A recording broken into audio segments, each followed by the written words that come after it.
Olá, muito bem-vinda ou bem-vindo ao Lendo com Intenção, que é um canal de audiolivros, e dessa vez a gente está dando continuidade à leitura do livro No Invisível, do Leon Denis.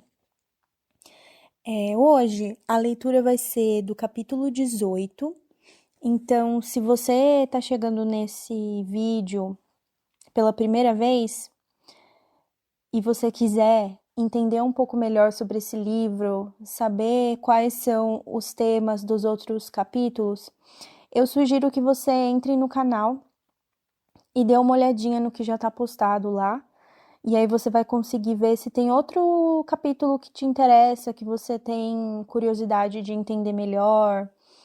E aí eu acho que vai ser bem proveitoso também para ouvir outros capítulos e ter uma ideia mais completa do que esse livro fala. Ele está separado em 3 partes, então a primeira parte já foi publicada no canal, e agora a gente está lendo a parte 2. Então hoje é o capítulo 18, Escrita Direta ou Psicografia, Escrita Mediúnica. A escrita é também um dos meios por que os seres que amamos neste mundo podem comunicar-se conosco e transmitir-nos seus pensamentos. Duas são as formas que reveste: escrita direta ou psicografia e escrita mediúnica. Desses dois modos de manifestação, a psicografia é certamente o mais seguro, o mais fácil de fiscalizar-se. Pode produzir-se em plena luz. O médium permanece em estado normal, estranho às suas peculiaridades, ao ponto de parecer que não tem a mínima intervenção no fenômeno.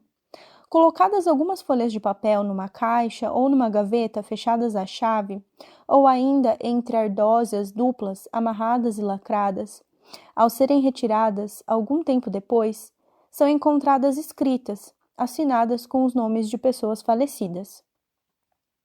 Nos tempos modernos, o barão de Guldenstube foi o primeiro que chamou a atenção pública para essa ordem de fatos, com o seu livro La réalité des esprits et le phénomène de leur écriture directe.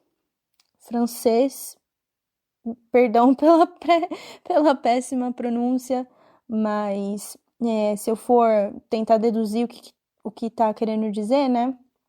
Seria algo próximo à realidade dos espíritos e o fenômeno da escrita direta. Eu não sei francês, mas acho que a gente pode deduzir, né? Por ser meio parecido. Bom, sem o concurso de pessoa alguma, sendo ele próprio indubitavelmente médium, obteve em variadíssimas condições numerosas mensagens escritas. Suas mais notáveis experiências foram efetuadas no Louvre, no Museu de Versalhes, na Basílica de Saint-Denis, na Abadia de Westminster, no British Museum e em diversas igrejas ou monumentos em ruínas da França, da Alemanha e da Inglaterra. Entre as testemunhas desses fatos, cita ele o Sr. Delamere, redator-chefe de La Patrie, Croix-Celat, redator do Universo, Rua Dale Owen, Lacordaire, irmão do grande orador, o historiador de Bonnechose, o príncipe Leopoldo Galitzin, o reverendo W. Mountfort, cujo depoimento a esse respeito foi publicado pelo The Spiritualist, de 21 de dezembro de 1877. O barão colocava algumas folhas de seu próprio canhenho em lugares ocultos, sem lápis nem coisa alguma que servisse para escrever.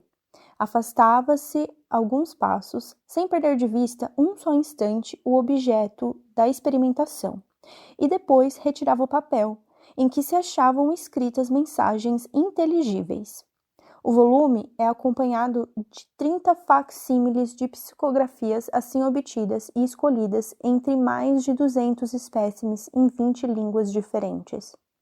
Em certos casos, dispostos sobre mesas ou no chão, folhas de papel e lápis, sob as vistas dos experimentadores, erguia-se o lápis, como empunhado por mão invisível, e traçava caracteres. Algumas vezes, via-se essa mão guiar e dirigir os movimentos do lápis. Noutras, parece a escrita ser o resultado de uma ação química. Em seu livro Investigações sobre os Fenômenos do Espiritualismo, na página 158, W. Crook cita vários exemplos de psicografia. Havia-me sentado perto da médium, a senhorita Fox, e as outras únicas pessoas presentes eram minha mulher e uma de suas parentas. Eu mantinha as duas mãos da médium numa das minhas, enquanto os seus pés descansavam sobre os meus. Uma folha de papel havia sido colocada sobre a mesa diante de nós, e com a mão que eu conservava livre, segurava um lápis. Uma mão luminosa desceu do teto do salão e, depois de ter flutuado alguns segundos perto de mim, tomou-me o lápis da mão, escreveu rapidamente na folha de papel, atirou o lápis, depois elevou-se acima de nossas cabeças, perdendo-se pouco a pouco na obscuridade. Aksakov, em Animismo e Espiritismo, no capítulo 1b, cita diversos casos em que mãos de espíritos materializados escrevem sob as vistas dos assistentes. Aqui estão fatos mais recentes obtidos na aldeia de Douchy, Norte, e apresentados ao Congresso Espírita de Paris de 1900 pelo Dr. Dusart. No dia 4 de março de 1898, a médium Maria D., rodeada de 5 pessoas, indica uma cadeira vazia, na qual diz ver o espírito Agnès, sua prima, falecida há muitos anos, entretido a escrever em pedaços de papel recortados em forma de coração. Um momento depois, todos os assistentes veem uma mão depor sobre a mesa um pacotinho contendo 5 corações de papel, num dos quais estava escrita uma pequena prece. O senhor e a senhora N., pais de Agnès, reconhecem a escrita de sua filha e desfazem-se em lágrimas. Numa outra sessão, viu-se, 2 vezes seguidas, uma pena colocada sobre a mesa erguer-se, escrever por si mesma 2 linhas e voltar à primitiva posição. Noutros casos, é sobre a ardósia que são traçadas as comunicações diretas. Uma observação aqui se impõe. É sabido que certas radiações exercem ação dissolvente sobre os fluidos. Uma luz demasiado viva, a fixação dos olhares no ponto em que se produzem as experiências podem paralisar a força psíquica e constituir obstáculos às manifestações, ao passo que a obscuridade as favorece. Esta, porém, torna mais difícil a verificação e diminui o valor dos resultados obtidos. É preciso, portanto, a ela recorrer o menos possível, salvo no que se refere aos fenômenos luminosos, que sem a obscuridade não poderiam ocorrer. As experiências de escrita em ardósia oferecem a preciosa vantagem de se poderem realizar em plena luz e ser submetidas a uma severa fiscalização, ao mesmo tempo que reúnem as condições mais favoráveis à preparação dos fenômenos. As ardósias, com efeito, aplicadas uma contra a outra, constituem, com suas faces interiores, uma câmara completamente obscura, semelhante à câmara escura dos fotógrafos e, por isso mesmo, muitíssimo própria à ação fluídica. Em todas as experiências que vamos mencionar, as ardósias eram novas, limpas de quaisquer caracteres, compradas e trazidas pelos experimentadores, muitas vezes a fim de evitar alguma substituição fraudulenta, se lhes punha uma marca secreta. Eram ou fortemente amarradas, ou lacradas e carimbadas, ou até, como no caso da senhora L. Andrews e W. Petting, solidamente atarrachadas uma à outra. Nessas condições, aparecem mensagens escritas no interior de tais ardósias, que se não perderam de vista um só instante. Às vezes, mesmo as mãos dos experimentadores não as abandonam. Casos há também em que nem o médium, nem qualquer dos assistentes toca sequer nas ardósias.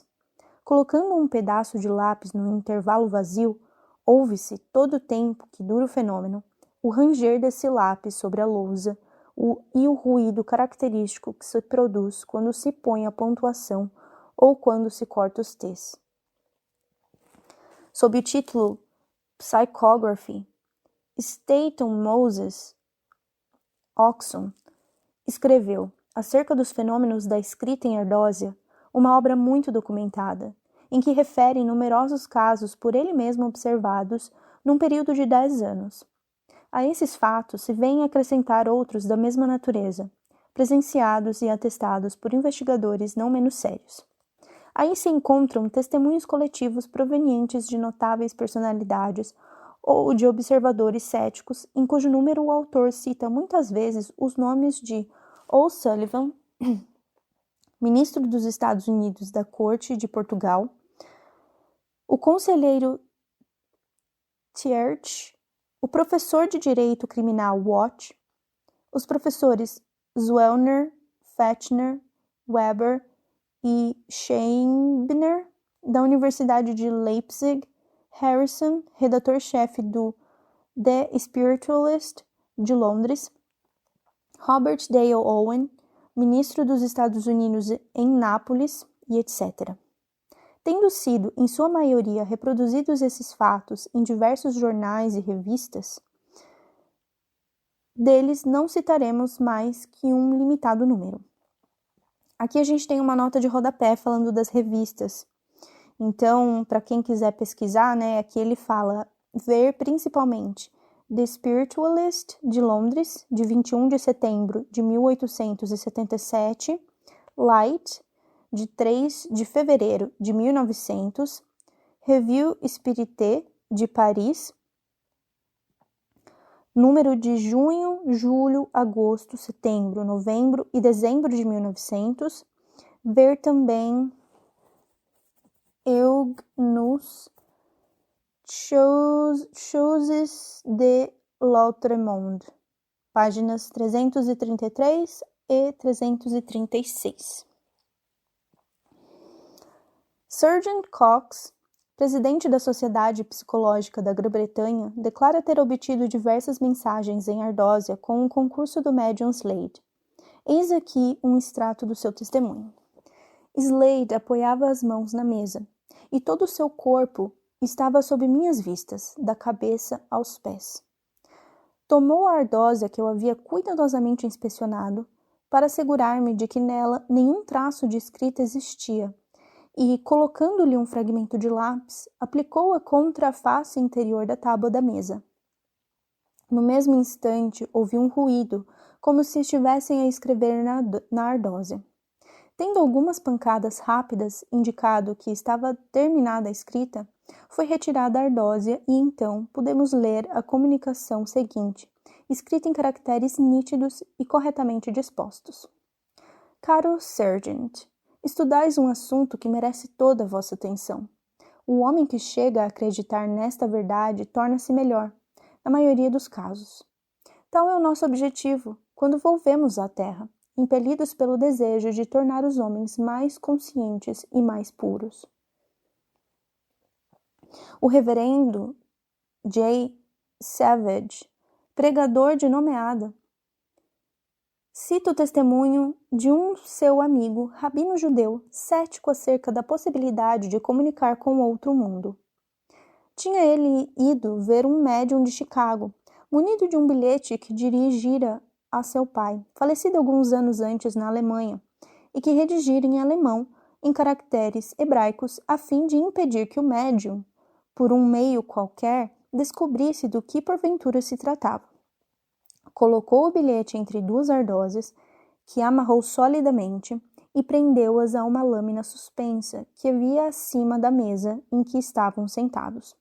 Foi nestas condições que, ao abrir as ardósias ao fim de um instante, encontrou uma resposta ao seu bilhete, assinada por seu pai, e também escrita em alemão com caracteres hebraicos.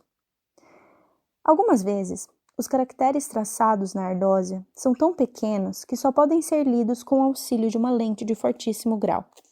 Os caracteres diferem conforme as entidades que se comunicam e o tipo de cada escrita se conserva uniforme durante todo o curso das experiências, por longo que seja.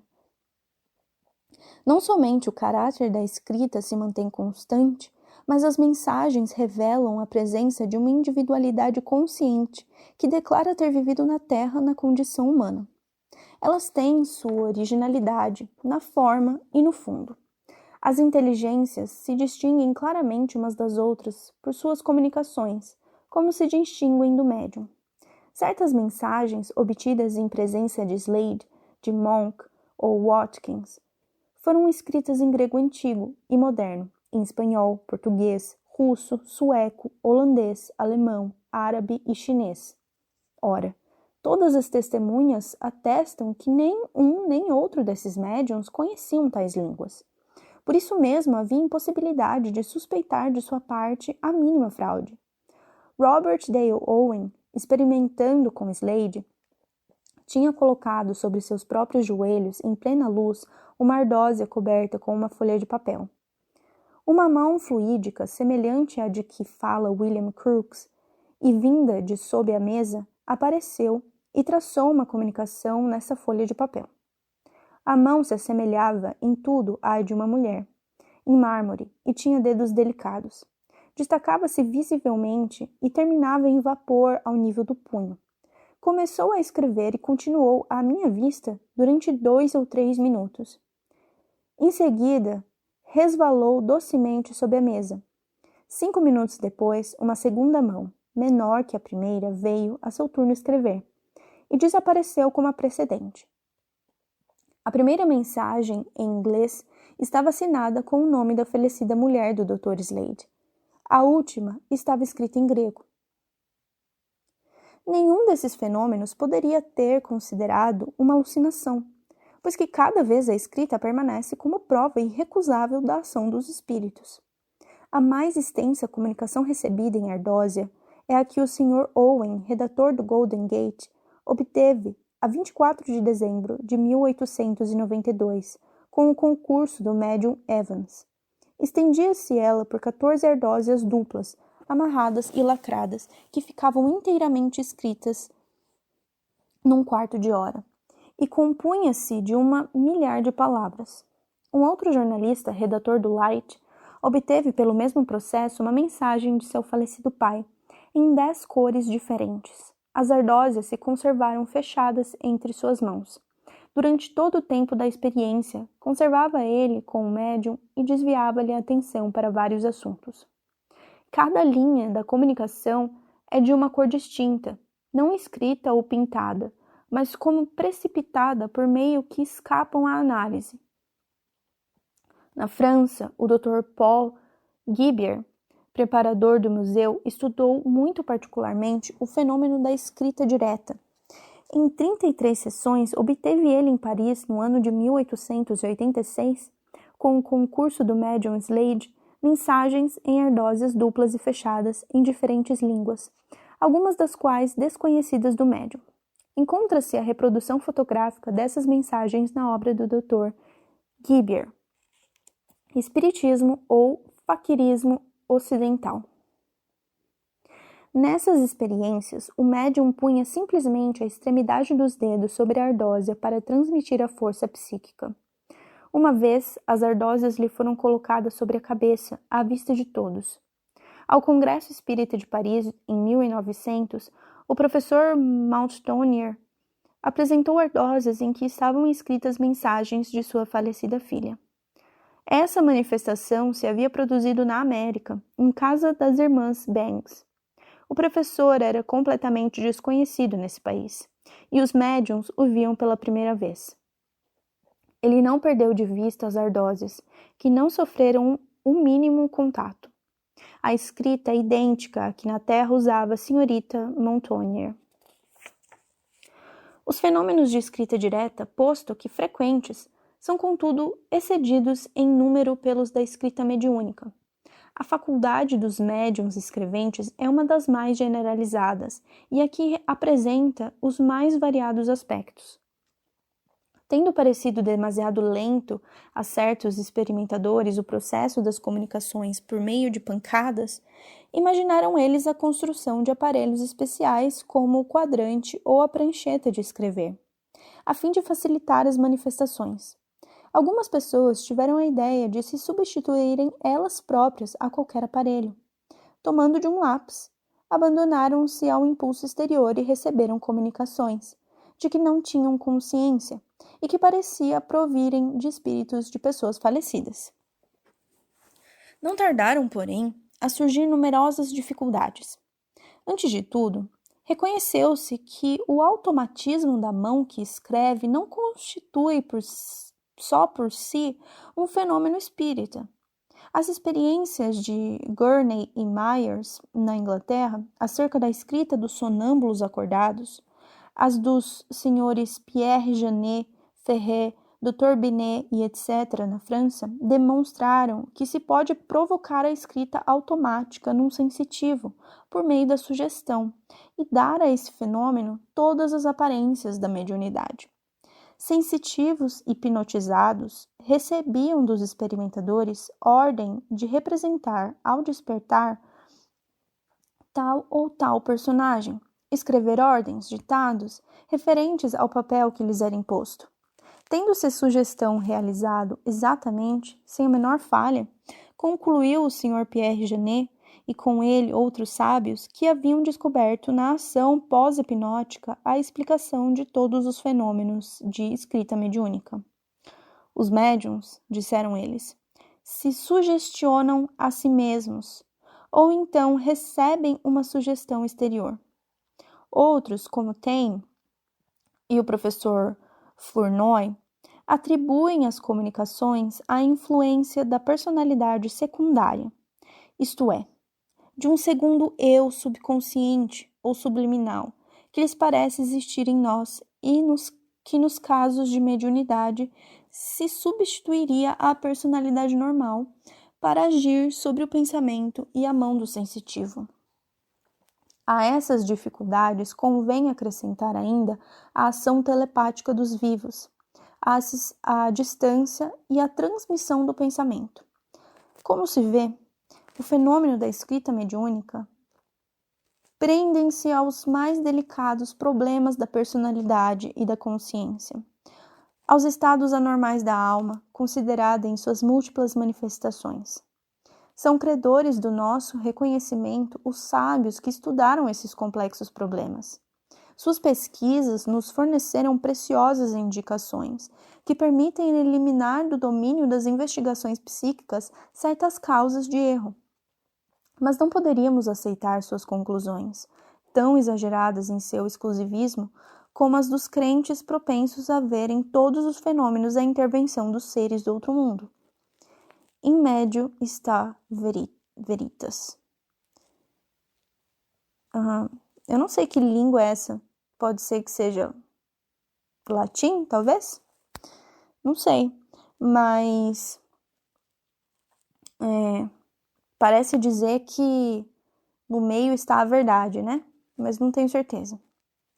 Determinadas as causas do erro e cuidadosamente separados os fatos que a elas se prendem, veremos que restam um grande número de manifestações absolutamente inexplicáveis pelas teorias dos nossos contraditores.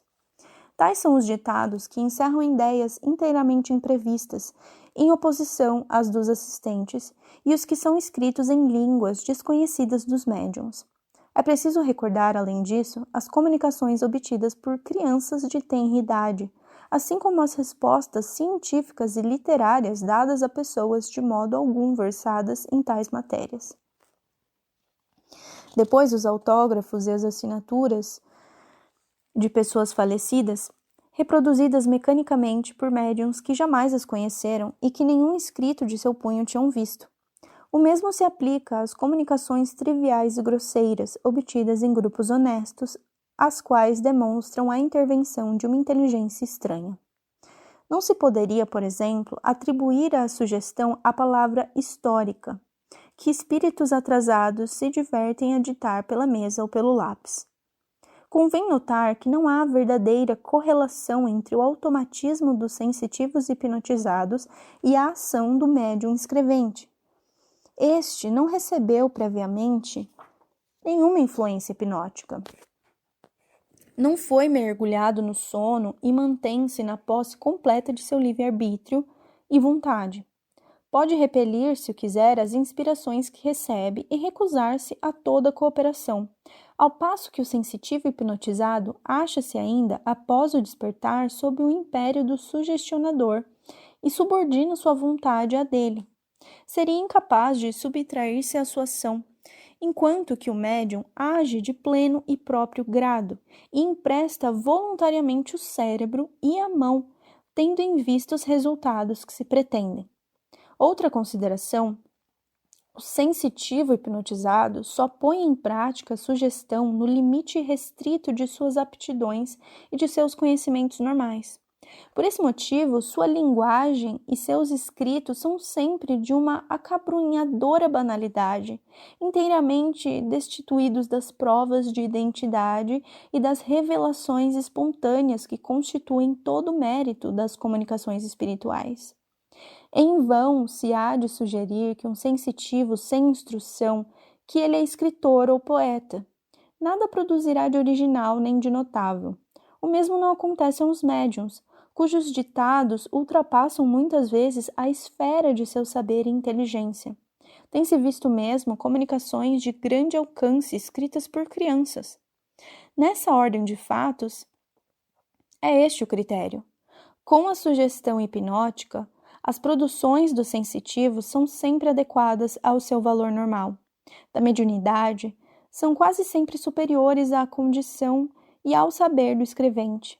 A escrita automática e inconsciente das histéricas do Sr. Janet nunca é espontânea. Só se produz depois de longo adestramento, de educação especial. É, além disso, restrita às senhoras. Quanto à teoria subliminal, particularmente cara ao Sr. Flournoy, é verdade que há, na consciência profunda de cada um de nós, lembranças, impressões, conhecimentos provenientes de nossas existências anteriores e mesmo da vida atual, aos quais podem ser despertados em certas condições, como veremos no capítulo das incorporações. Mas esse despertar só é possível no estado sonambúlico, e acabamos de vê-lo, não é esse o estado dos médiuns escreventes. O inconsciente ou subconsciente não é um ser, mas simplesmente um estado do ser. Seria incapaz de por si mesmo produzir as variadas manifestações que passamos em revista.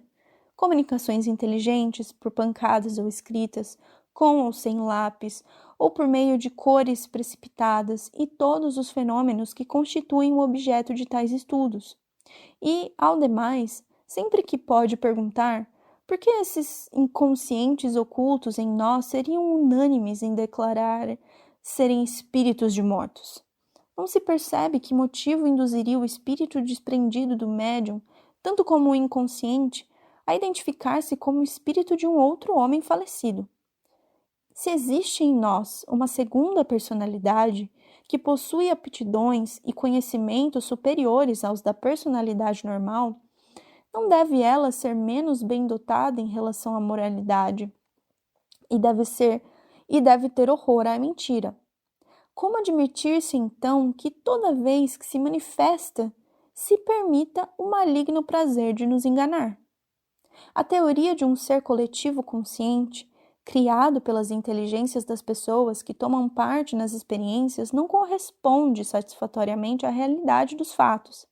É, ao contrário, destruída pelas divergências de opiniões e os casos de identidade que frequentemente revelam nas manifestações. W. Crookes, em Tudo Tão Prudente, se pronunciou a esse respeito de modo positivo. A inteligência que dirige esses fenômenos é, às vezes, manifestadamente inferior à do médium, e não raro está em oposição direta aos seus desejos. Manifestada a determinação de fazer alguma coisa que se não pode considerar razoável, tenho visto serem dadas instantes comunicações, convidando a refletir de novo.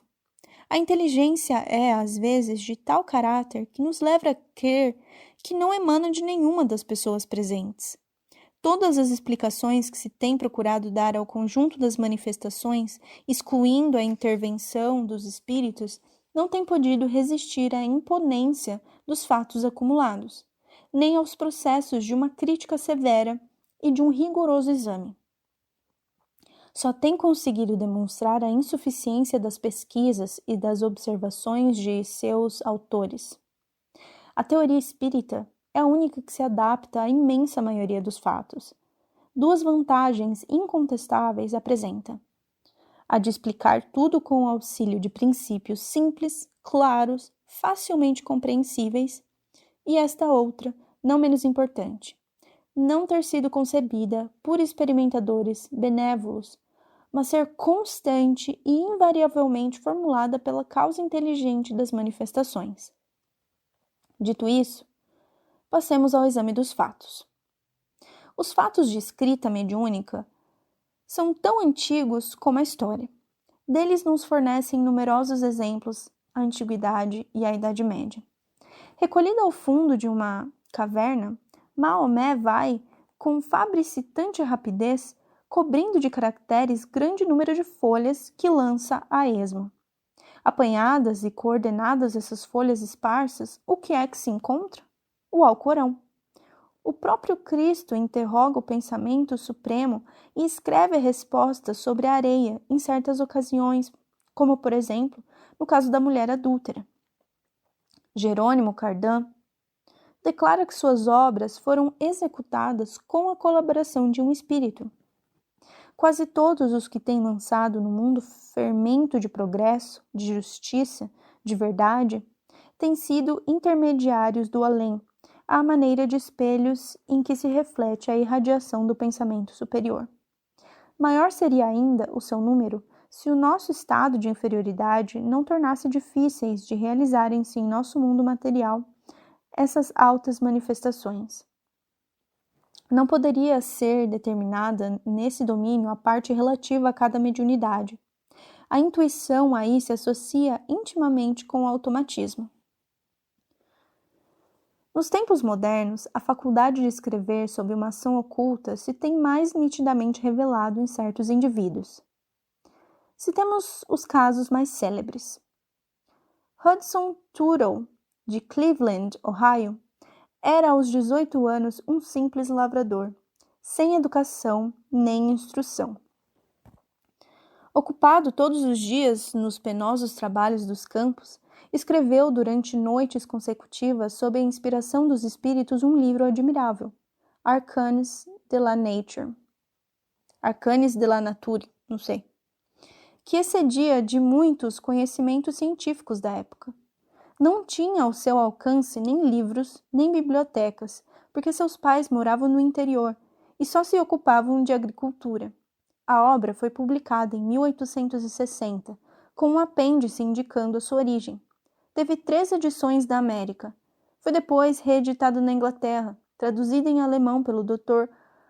Aschenbrenner e publicada em Leipzig. Particularidade curiosa. O Dr. Buchner, chefe da escola materialista alemã, leu a obra sem prestar ao apêndice a mínima atenção. Acreditou que a produzira um homem de ciência e dela extraiu numerosas citações que figuram em seu célebre livro Força e Matéria, sem designação de autor. O Dr. Cyrex o fez notar e quando Buchner foi à América realizar uma série de conferências, passou por Cleveland e pediu para ver Hudson Tuttle. Desejoso que estava, dizia ele, de travar conhecimento com um homem que tão valioso auxílio lhe prestara para a confecção de sua obra. O médium lhe foi apresentado por ocasião de um banquete. Grande foi, porém, a decepção de Buchner ao ver o rapaz. E quando soube de que modo haviam sido escritos os arcanes, acreditou que era uma burla. O Dr. Cyrex e o Sr. Tame, editor do jornal alemão de Cleveland, tiveram grande dificuldade em dissuadi-lo. O grande escritor Heisden, senador romeno, historiador e filólogo, Contava 53 anos quando perdeu a filha, vitimada aos 16 anos pela tuberculose. Essa perda provocou nova orientação no espírito de Heisden, dando motivo à sua iniciação no espiritismo, conforme o explicou ele no prefácio de Sic Cogito, a única de suas obras escritas sobre o assunto. Haviam decorrido 6 meses da morte de minha filha. Estávamos em março de 1889. Cessara o inverno, tardando, porém, ainda a primavera. Em uma tarde úmida e desagradável, achava-me eu, sozinho, sentado à minha mesa de trabalho, tendo, como de costume, diante de mim uma resma de folhas de papel e vários lápis. Como foi? Ignoro, mas sem o saber, minha mão tocou um lápis, cuja ponta apoiou sobre o papel, e eu comecei a sentir na têmpora esquerda pancadas rápidas e intensas, exatamente como se nela me houvesse introduzido um aparelho telegráfico. De repente, a mão se me pôs em movimento sem parar. 5 minutos no máximo. Quando se me deteve o braço e o lápis me escapou os dedos, acreditei despertar de um sono, certo embora que estava de não haver adormecido. Olhei para o papel e li sem a menor dificuldade. Sou feliz. Amo-te. Havemos de nos tornar a ver. Isso te deve bastar. Julie Heisden. Estava escrito e assinado com a própria letra de minha filha. Toda a obra, Sic Cogito, se destina a explicar esse fato, o primeiro de uma longa série de comunicações espíritas que se haviam de estabelecer entre o espírito Julia Heisden, a Lilica, como lhe chamava o pai, e a inteligência extremamente sugestionável e sob viva tensão do próprio Heisden. As comunicações mediúnicas exerceram desde então influência até mesmo nos trabalhos literários de Heisden. Num artigo a seu respeito, publicado no Mercure de France, de 16 de novembro de 1907, o Sr. M. Craven reproduz o facsímile de algumas linhas de escrita automática obtida por Heisden, numa sessão de espiritismo realizada em sua casa no dia 13 de novembro de 1890, na qual tomaram parte o D. Sterner, os professores Floresco e Sperantia, o cavaleiro de Sazara, cônsul-geral austro-húngaro e, finalmente, V. Kosmovich, que serviu de médium. De repente, Heisden recebeu, em russo, uma comunicação que parecia proveniente de seu pai, cujo texto rezava assim: na realidade de último descendente da família, deves desenvolver o tesouro da língua moldável. Etymologicum Magnum Romaniae. Esse documento automático teve sempre para Heisden o valor de verdadeira revelação, provando-lhe a realidade das inspirações que se faziam sentir em sua vida mental. Ele fez, e não sem um certo espírito crítico, longa exposição dos motivos que o levaram a acreditar no caráter espirítico dessa revelação, já lhe tendo, ao demais, calado ao ânimo a ideia. Por Luiz Figueira exposta, de que os artistas, pensadores e escritores, depois de haver perdido um ser caro, sentem uma como ampliação de suas faculdades. Dir-se-ia que as aptidões intelectuais da pessoa falecida se vêm acrescentar às suas e enriquecer-lhes o gênio. De todo modo, essa comunicação mediúnica valeu à România uma obra filológica que, embora não tendo ficado terminada, é indubitavelmente um dos mais preciosos tesouros de sua língua. Um dia, em que remoques idiotas atingiam seu espiritismo, única religião experimental possível na sua opinião, Heisden se acreditou obrigado a demonstrar a sua boa-fé. Em história, escreveu ele, em filologia, em todas as esferas do conhecimento, sempre fui cético, repelindo o autoritarismo de cima e a popularidade cá de baixo, e por toda parte me franqueando mediante minhas próprias investigações e indo à fonte de tudo, um rumo novo, bom ou mau, conforme o entendia, mas com o coração limpo, sem temor de quem quer que fosse, sem utilidade pessoal, sem bajulação nem preconício. O reverendo Staton Moses, pastor da igreja anglicana, erudito e venerado pensador, muito imbuído dos dogmas da teologia protestante, veio a tornar-se médium escrevente mecânico. Em sua obra Ensinos Espiritualistas, expôs ele o estado de espírito em que acolhia as comunicações do mundo invisível. As ideias, para ele novas, que continham os ditados, provocavam-lhe protestos. E só depois de muitas lutas interiores foi que acabou por adotá-las como mais conformes com a justiça e a bondade de Deus. Empregou sempre o máximo cuidado em evitar que seus próprios pensamentos exercessem qualquer influência sobre os assuntos tratados, ao ponto de pôr-se a ler no próprio texto obras gregas, enquanto sua mão obedecia a um impulso estranho. Havia entre ele e seus instrutores espirituais conhecidos sob os nomes de Imperador, Hector e Prudence, tal divergência de opiniões que é verdadeiramente impossível atribuir essas personalidades distintas a desdobramentos inconscientes do médium. Staton Moses afirma que esses espíritos muitas vezes lhe revelavam fatos absolutamente desconhecidos de todas as pessoas que tomavam parte nas sessões, fatos ulteriormente reconhecidos verdadeiros. Aqui está um desses casos extraídos da obra acima indicada. No dia 29 de março de 1894, foi escrita uma comunicação em meu canhenho. A letra me era desconhecida, muito trêmula e desigual. Parecia traçada por pessoa extremamente idosa e fraca. A assinatura conservou-se um enigma, até que foi decifrada pelo espírito fiscal. Esse ditado provinha de uma velha, de quem jamais eu ouvira falar, e que falecera com mais de 90 anos numa casa pouco distante daquela em que se reunia o nosso grupo. O nome do lugar em que se haviam passado os primeiros anos dessa senhora, sua idade, a data do falecimento, foram dados com a máxima exatidão. O espírito deixara a terra havia alguns meses.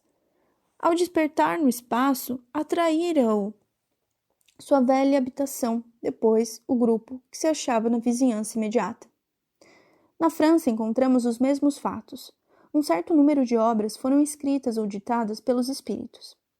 Pode citar-se La Clef de la Vie, 2 grossos volumes escritos em 1856 por Michael de Figanières, jovem camponês do Var, de 22 anos de idade, que foram assinalados no Le Siècle, num excelente artigo de Louis Jourdan, Les vies mystérieuses et susceptibles de l'être humain et de l'être terre.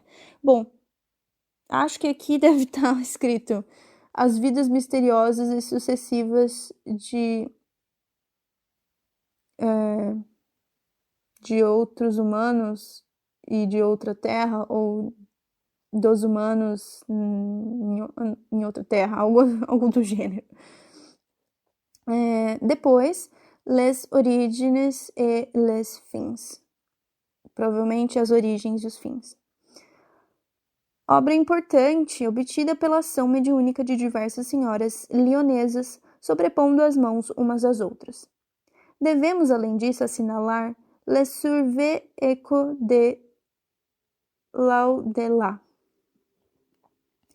coleção de notáveis comunicações ditadas por espíritos e publicadas pela senhora Noguerat em 1897, com prefácio do Sr. Camilo Flammarion. O Bulletin de la Société d'Etudes Psychiques de Nancy, 1901, publicou uma comunicação transmitida em sessão dessa sociedade a 29 de março pelo Sr. Fouquet, redator-chefe da Étoile de l'Est, sobre fenômenos de escrita mediúnica obtidos em sua presença pelo Sr. P., seu colaborador, materialista convencido. Dela destacaremos as seguintes passagens. A escrita variava ao infinito, conforme o espírito que ditava.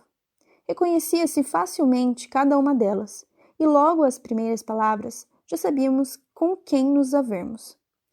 Nesses ditados tão dessemelhantes, jamais reconheci o estilo do Sr. P., e ter-lhe-ia sido preciso notável talento de falsário para revestir tão múltiplas formas. P. ignorava absolutamente o que escrevia. Enquanto sua mão traçava os caracteres, o olhar se lhe tornava ligeiramente fixo e nunca se voltava na direção do papel. Entretanto, ele não dormia. Um dia manifestou-se nova personalidade, sob o nome de Alfantes, dizendo ter vivido no século VII, na Armênia, onde era pontífice. Desconfiamos de uma mistificação e lhe dissemos: dai-vos vosso nome em caracteres armênios. Imediatamente a letra do médium mudou, e vimos aparecer uma espécie de assinatura em caracteres desconhecidos, depois uma frase completa em caracteres análogos e em seguida a tradução. Nenhum de nós sabia o armênio, e não podíamos assim fazer a verificação. Tive a ideia de pedir ao espírito o alfabeto armênio, a fim de ter um meio de tirar a prova. Veio o alfabeto, com as letras correspondentes. Comparando-as com as frases escritas antes e o próprio nome de Alfantes, reconhecemos que havia concordância. Alfantes nos deu, sobre a história e a geografia da antiga Armênia, informações que, em parte, pudemos verificar. O médium não conhecia essas particularidades. Os experimentadores não conseguiram obter fragmento algum da escrita armênia do século VII, mas unicamente uma frase em armênio moderno. Posto que muito diferente uma da outra, como seria o francês moderno comparado com o do século VII, o espírito pôde traduzi-la e um estudante búlgaro, que conhecia um pouco o armênio, confirmou a tradução. Extrairemos da memória apresentada pelo Dr. Dusart ao Congresso Espírita de Paris em 1900 os parágrafos seguintes relativos aos médiuns escreventes que ele utiliza em suas experiências. Maria D. escreve automaticamente. O caráter da escrita e a ortografia variam conforme os manifestantes. O autor é reconhecido antes que tenha assinado o nome.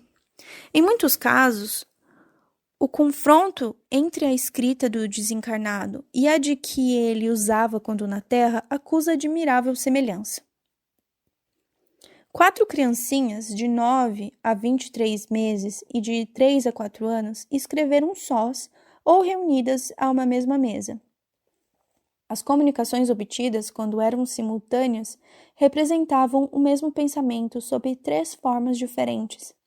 Essas crianças agitavam os braços e as mãos, como para escapar a uma constrição. A senhora B, lavradora, completamente iletrada, a tal ponto que mais de 1 mês de lições e de esforços não conseguiram habituá-la a firmar sua assinatura. Num ato perante o tabelião, obteve, sob a influência de um espírito, meia página de uma escrita informe contendo vários conselhos. Citaremos ainda, reproduzindo da revista Luce e Ombra de Milão, julho de 1905, este fato. Modesto porteiro da repartição dos Correios, chamado Pesiardi, mal conhecia um pouco do italiano, e, não obstante, escrevia poesias em línguas que ignorava. Certa noite, encheu uma folha de papel ao maço com uma série de sinais que ninguém conseguia interpretar. Foi apresentado esse estranho escrito ao professor Gorésio, célebre paleógrafo, a esse tempo diretor da biblioteca da universidade. Profundamente admirado, perguntou ele quem havia escrito semelhante página, e foi-lhe narrada toda a ocorrência.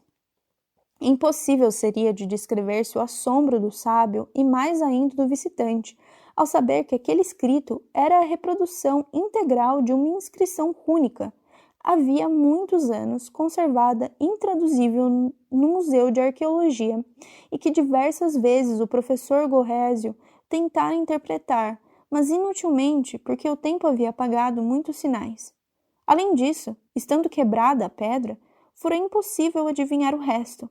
De posse agora do texto completo, lia ele que um certo chefe bárbaro implorava a proteção da divindade para sua tribo e etc. Desde esse dia, converteu-se Gorésio ao espiritismo. Numa sessão subsequente, manifestou-se o chefe bárbaro, declarando exata a tradução do paleógrafo e acrescentando que a sua inscrição fora despedaçada por um raio. Sob o nome de Cross Correspondence, os experimentadores ingleses imaginaram, mediante a escrita mediúnica, um novo processo de comunicação, que seria de natureza a estabelecer, do modo mais positivo, a identidade dos manifestantes. São estes os termos em que o Sr. Oliver Lodge, reitor da Universidade de Birmingham, relata essas experiências em seu discurso de 30 de janeiro de 1908 na Society for Psychical Research. Compreenderam tão bem como nós, os ostensivos comunicantes, a necessidade das provas de identidade e empregaram todos os esforços para satisfazer essa exigência racional. Alguns dentre nós entendem que o conseguiram, outros duvidam ainda.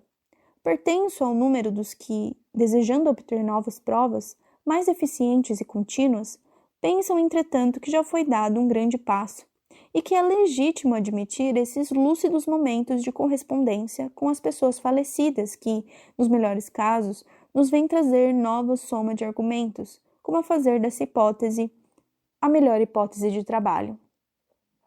Achamos com efeito que amigos cuja perda lamentamos, como Ed Gurney, Rich, Hodgson, F. Myers e outros menos conhecidos, parecem entrarem conosco em comunicação constante, com a ideia bem determinada e expressa de pacientemente nos demonstrar sua identidade e nos permitir a verificação recíproca de médiuns estranhos entre si. Achamos igualmente que suas respostas e perguntas especiais são dadas por forma que caracteriza sua bem conhecida personalidade e revela conhecimentos que eram de sua competência.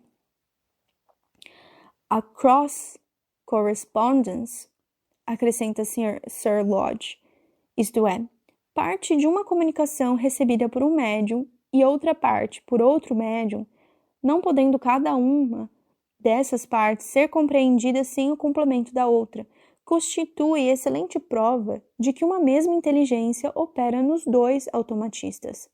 Se, além disso, a mensagem traz os característicos de uma pessoa falecida e a esse título é recebida por pessoas que não a conheciam intimamente, pode ver-se nesse fato a prova da persistência da atividade intelectual dessa pessoa.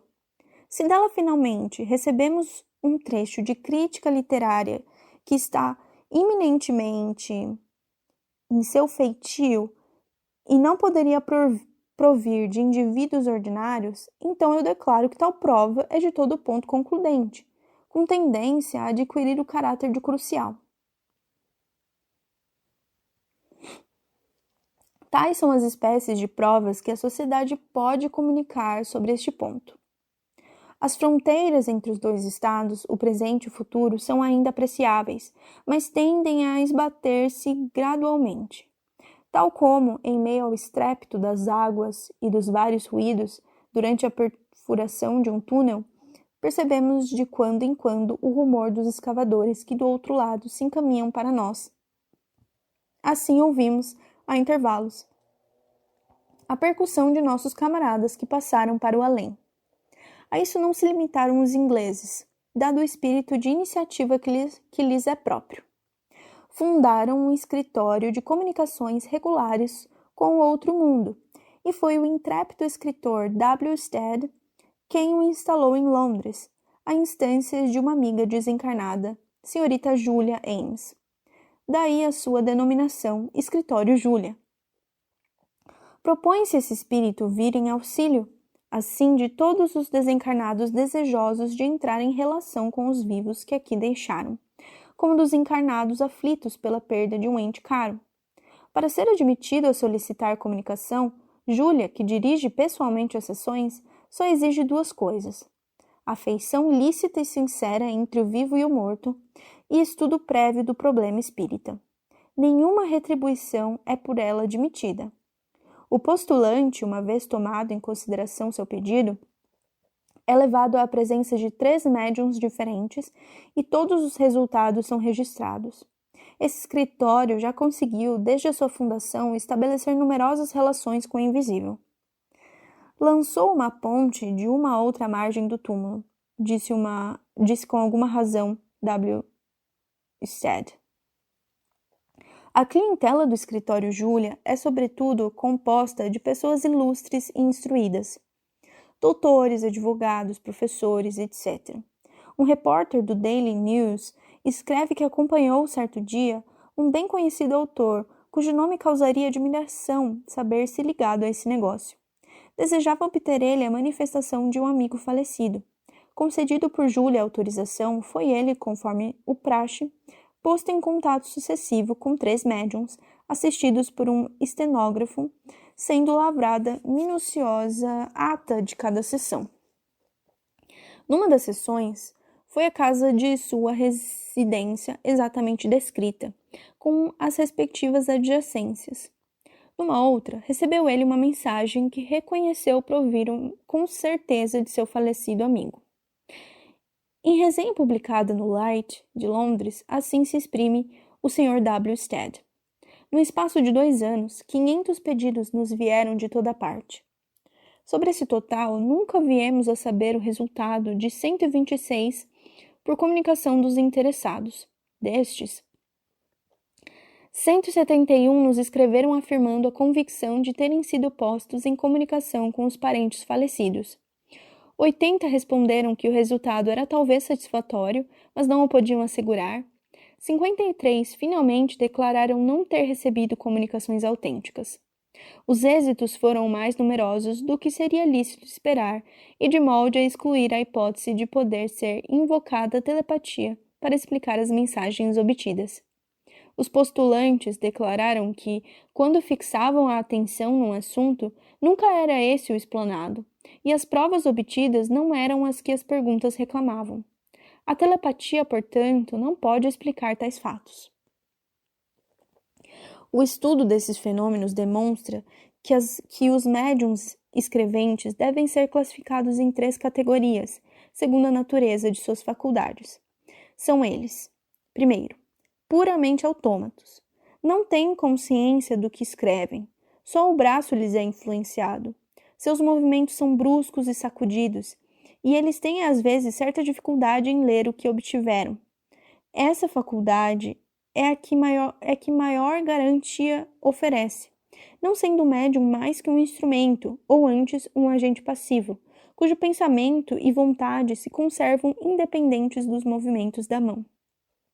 Segundo, escreventes semimecânicos, nos quais o cérebro e a mão são igualmente impressionados. Têm consciência do que escrevem e as palavras lhes acodem à mente no próprio momento em que são lançados no papel. Terceiro, escreventes intuitivos ou inspirados, nos quais só o cérebro é influenciado. Essa faculdade é incerta, às vezes ilusória, porque os pensamentos do indivíduo se misturam frequentemente com os do inspirador oculto, e é difícil distingui-lo uns dos outros. Daí a hesitação de certos médiuns dessa natureza.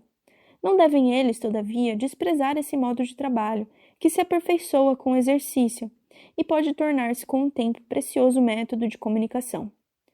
Temos muitas vezes notado este fato na mediunidade intuitiva. A parte de intervenção intelectual do médium, considerável ao começo das comunicações, a tal ponto que se chega a duvidar do próprio caráter dessa faculdade, diminui pouco a pouco, e a parte de intervenção do espírito aumenta gradualmente, até tornar-se preponderante. Sempre se encontrarão nas comunicações obtidas termos, expressões, construções de frases familiares ao médium, dos quais se faz ele habitual emprego. Mas a originalidade, a divergência das ideias e opiniões expressas se afirmarão cada vez mais, assim como sua superioridade sobre as do sensitivo. Aos médiums que a si mesmos quiseram porventura atribuir o mérito das comunicações obtidas, apontaremos o seguinte fato, referido pelo capitão Bloom em sua carta ao Sr. L. Gordy, publicada por Le Messenger, de Liège, de 15 de abril de 1900. Num grupo de oficiais do 57º de linha, um segundo tenente, homem muito vulgar no que se refere ao espírito e inteligência, pouco instruído, mas bom médium, estava persuadido de tirar de seu próprio cérebro belíssimas comunicações morais e começava a presumir-se um imenso talento pessoal como escritor, quando um belo dia, no serão hebdomadário, em meio de uma bonita frase, para repentinamente. Impossível continuar. Seu cérebro se recusa absolutamente a produzir a mínima coisa. Durante esse tempo, um outro médium explicava que, sem que se houvesse pedido, os espíritos davam uma lição de humildade a esse médium presunçoso. Em uma outra sessão, esse mesmo médium escrevia, sobre 3 folhas de papel justapostas, 3 comunicações completamente diferentes, redigindo apenas uma linha em cada folha sucessivamente. E isso com a maior clareza e rapidez habitual. No curso de numerosas sessões de experimentação, muitas vezes nos aconteceu propor a médiuns intuitivos questões improvisadas, de ordem assaz elevada e intencionalmente abstrata, muito acima de suas concepções pessoais. Eram resolvidas de uma assentada, em ditados bem extensos, cuja forma, tão notável como fundo, não comportava modificações nem emendas, coisa que os sensitivos teriam sido incapazes de fazer por si mesmos, sem assistência oculta. Não obstante as diferenças de opiniões e de educação religiosa que distinguiam entre si os nossos médiuns, todas as indicações que recebiam e transmitiam acerca da vida futura e da evolução das almas eram idênticas em suas grandes linhas, em seus aspectos essenciais. Um deles, muito refratário à crença das existências sucessivas, recebia diariamente comunicações sobre a reencarnação e suas leis. Outros, muito imbuídos das ideias católicas ou protestantes ortodoxas, obtinham ditados demonstrativos de que as concepções de paraíso e de inferno são errôneas, ou pelo menos alegóricas, e não se baseiam em nada de real. E, finalmente, um conjunto de noções sobre o além, que diferiam essencialmente das que lhes eram familiares e lhes haviam sido profundamente incutidas desde a infância. Essas manifestações eram muitas vezes confirmadas pela visita e descrição dos espíritos, que se conservavam ao pé dos sensitivos e os dirigiam e inspiravam. Nessas condições, o médium vidente completava o médium escrevente. É bom ter, assim, num grupo, alguns sensitivos cujas diferentes faculdades servem reciprocamente de contraprova. A mediunidade intuitiva, dizíamos nós, não deve ser desdenhada, porque com o exercício se desenvolve e torna-se bem definida. Entretanto, é preciso, como a respeito de todas as produções mediúnicas, jamais deixar de submeter os seus resultados à inspeção de nosso critério e raciocínio. Não é a credulidade menor mal que o ceticismo intransigente. O discernimento e uma certa educação científica são necessários para determinar a verdadeira origem e o valor das comunicações, para fazer a distinção entre as diferentes causas que intervêm no fenômeno. A autenticidade das mensagens é às vezes difícil de estabelecer-se. O abuso de nomes célebres, de personalidades veneradas entre os homens é frequentemente praticado e torna-se um elemento de dúvida e de confusão para os observadores.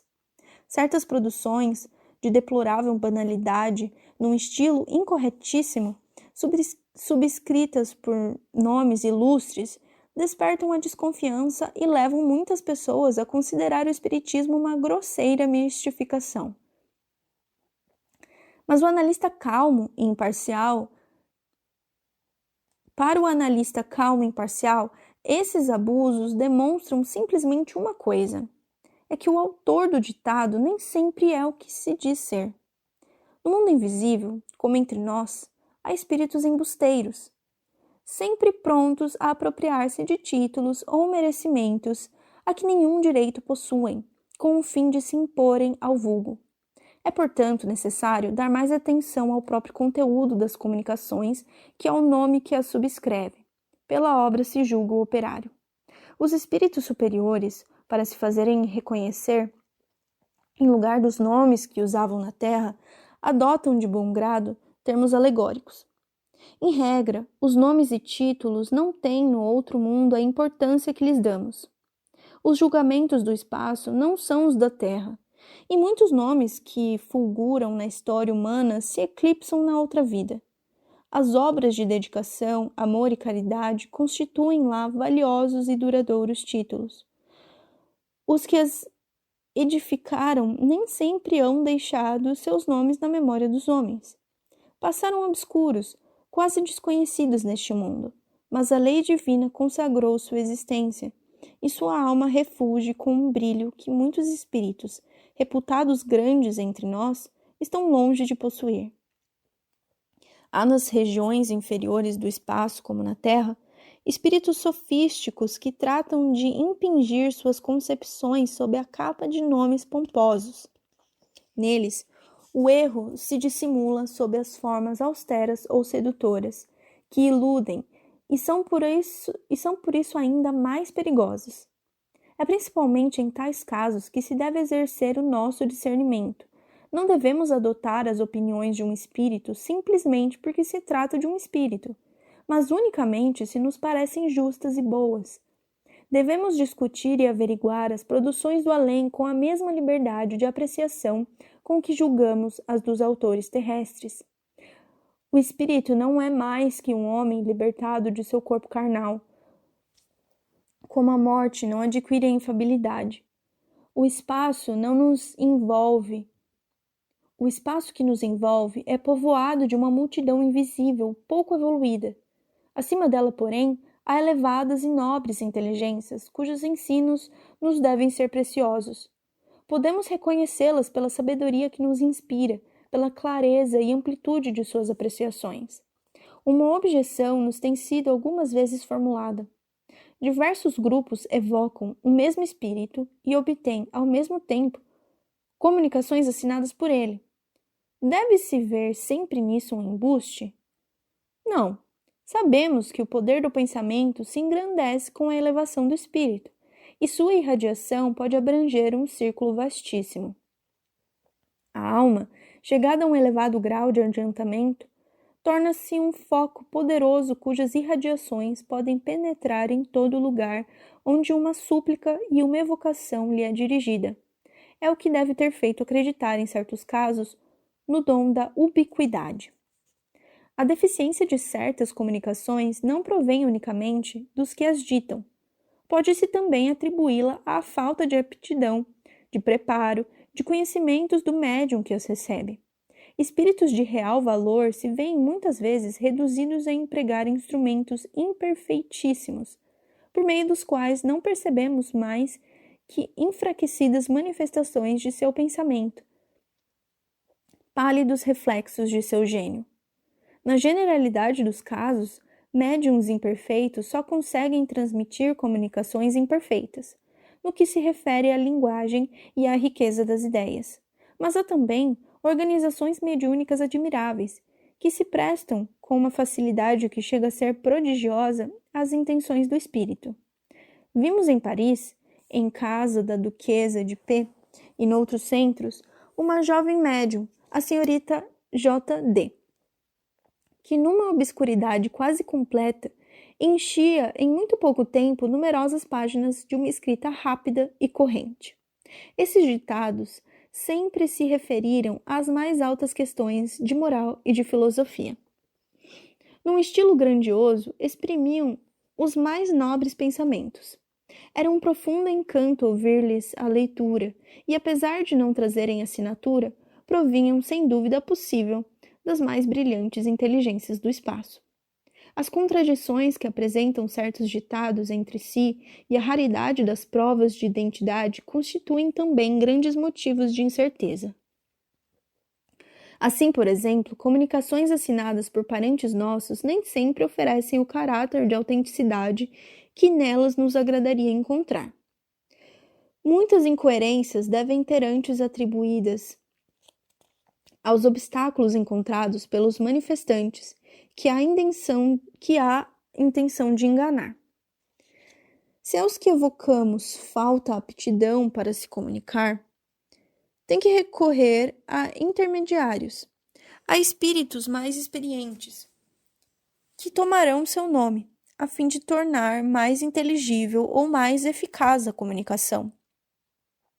Daí certas inexatidões ou deficiências imputáveis aos transmissores.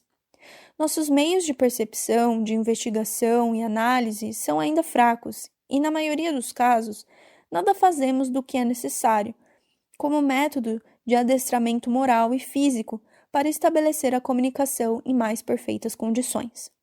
No médium inspirado, deve a razão equilibrar-se com a intuição. Essa é sempre segura e fecunda, quando provém das almas elevadas. É às vezes enganadora e perigosa quando emana de espíritos de ordem inferior, cujas ideias e apreciações são errôneas. Nisto, como em tudo que se refere às nossas relações com o mundo oculto, só há uma regra: espiritualizar-se. A matéria é qual muralha que se ergue entre nós e o invisível.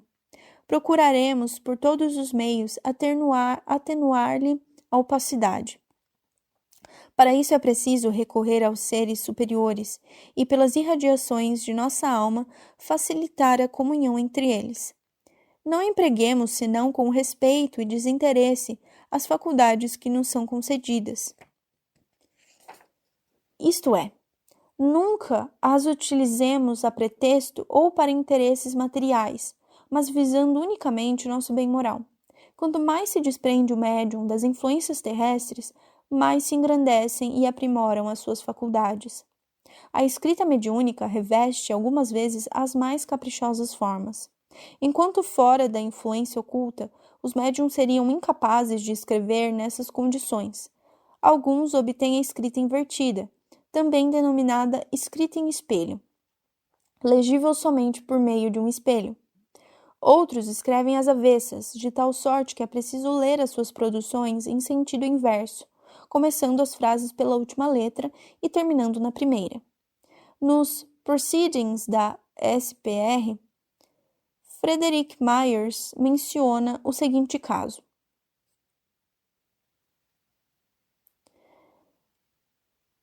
A viúva de um clérigo punha absolutamente em dúvida a escrita automática. Pegasse eu num lápis, dizia ela, até a consumação dos séculos, a minha mão só escreveria o que eu quisesse. Não tardou, entretanto, a entrar-lhe a mão em movimento, enquanto ela desafiava o espírito a escrever o nome e troçava da sua incapacidade em tal sentido. Era um tanto ilógico, pois a mão lhe era já vencida pelo movimento, apesar dos esforços que fazia por imobilizá-la. E rabiscava contra a vontade linhas incoerentes que uma resistência intencional desfigurava por completo. Abandonou por fim o lápis, cantando vitória. Eis aqui, porém, o ardil. Lembrou-se uma das pessoas presentes de colocar o papel em frente a um espelho e todos puderam ler. Unkind, my name is Norman. Traduzindo, mal, meu nome é Norman. É evidente que a vontade hostil do sensitivo teria impedido esse rascunho se a formação dos caracteres no sentido normal tivesse podido ser acompanhado pela vista.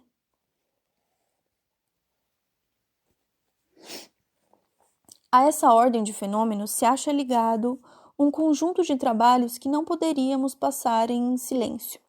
Trata-se de desenhos executados, quer a pena, quer a lápis, por pessoas que não tinham de desenho a mínima noção. Cobrem o papel de folhas, de flores esquisitas e graciosas, de cores brilhantes, de arabescos, de animais, ora de pura fantasia, ora imitando a flora ou a fauna de planetas longínquos. Victorian Sardou obteve gravuras representando construções ideais. Hugo D'Alessio desenhou retratos de pessoas falecidas, cuja semelhança foi reconhecida. Helena Smith completamente ignorante do assunto, pintou quadros que impressionam. Rosa Agulhana e segundo Oliver, obtiveram perturbadores desenhos, ornatos, flores, figuras estranhas ou executaram deliciosos trabalhos. Pode-se dizer que a mediunidade se presta a 1000 variadas obras. Um bom médium é como uma lira, que vibra sob o impulso dos espíritos. No Congresso Espírita, efetuado em Paris em setembro de 1900, à Rua da Atenas, algumas dessas obras foram colecionadas numa sala especial e expostas à curiosidade do público. Atraiu particularmente a atenção uma série de retratos obtidos automaticamente pelo Sr. Fernand Desmoulins, pintor de talento muito conhecido no mundo parisiense. Havia figuras de sonho e de assombro, cuja vista causava desagradável impressão, perfis deliciosos de melancólico sorriso, cabeças de supliciados que exprimiam uma dor horrível, semblantes de uma intensidade de expressão extraordinária, de olhares súplices ou interrogativos. Esses desenhos tinham sido executados, ora obliquamente, as mais das vezes às avessas, outras na obscuridade, ou com os olhos fechados sob o império de uma vontade estranha, a de um invisível que assina o preceptor. O Sr. Desmoulins emprega de 10 a 20 minutos para fazer esses quadros, ao passo que lhe são necessários 5 ou 6 dias para compor um dos de sua autoria. Sua mão desenha com vertiginosa rapidez, sem que ele tenha a mínima consciência do que faz. Põe-se a mirá-la curiosamente e ele próprio diz: ela trabalha à maneira de Rodin. Muitas vezes é arrebatada com a rapidez do raio, numa sorte de turbilhão ou de giro fulgurante. Curvas, volutas e linhas retas. Olhos, nariz, boca e cabelos, tudo é traçado, desenhado num ápice. Um retrato feito às avessas representa uma velha de semblante contraído apoiando a cabeça na mão. Ora, eu comecei por desenhar o braço ao inverso, e como me era naturalmente impossível reconhecer que desenhava um braço, pus-me a indagar qual poderia ser o objeto que esboçava. Quando o espírito quer fazer, por nosso intermédio, certos retoques, opera deste modo. O lápis, que empunho, traça, inconscientemente por minha parte, antes de tudo, um círculo em determinada parte do rosto. Aqui ele deseja modificar. Depois a ponta do lápis é conduzida para fora da parte desenhada, a um canto do papel, onde escreve, apaga. Sei o que isso quer dizer. Com a minha borracha, apago a parte compreendida pelo círculo e retomo o lápis. Ele gosta, sobretudo, de causar-me admiração. É assim que várias vezes me tem feito executar, em presença de terceiros, retratos de pessoas que eu nunca vi, e que se verifica serem quer parentes, quer amigos falecidos das pessoas que me cercavam, e que me atribuíam, não sem espanto, essas espécies de instantâneos do invisível. Não tenho, eu, o escrúpulo e amigo da exatidão, a mínima relação com esse extravagante preceptor, que faz um retrato começando por onde se acaba, sem cuidar onde colocará os olhos, o nariz e a boca. Assim se afirma, sob 1000 formas estranhas, inesperadas, variadíssimas, a comunhão do visível com o invisível, a colaboração do homem e do espírito, e por ela ficamos sabendo que a morte é irreal. Todas as almas agem e trabalham, tanto na carne como fora dela. A vida reveste aspectos diferentes, mas não tem fim. Bom, então foi esse o capítulo 18 do livro No Invisível, que foi escrito por Leon Denis. Esse foi um capítulo bem comprido, mas muito interessante, falando principalmente sobre a psicografia e explicando como eram feitos na época, né? Hoje em dia, eu acredito que a forma de escrita mais comum, mais frequente, seja a escrita intuitiva mesmo, né? A psicografia intuitiva, pelo menos Pelo menos do meu conhecimento, eu acho que é mais comum. Se você tem uma percepção diferente, me conta. Vamos ver como é que é em cada lugar.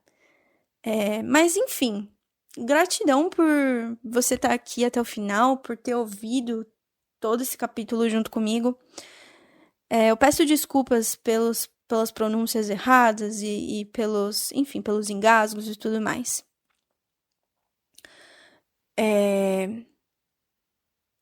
E eu espero te ver no próximo capítulo. Caso você não tenha se inscrito ainda no canal e quiser receber os outros capítulos que forem sendo publicados desse livro no seu feed, fica à vontade para se inscrever. E se você quiser deixar um gostei também, vai ser bem bacana.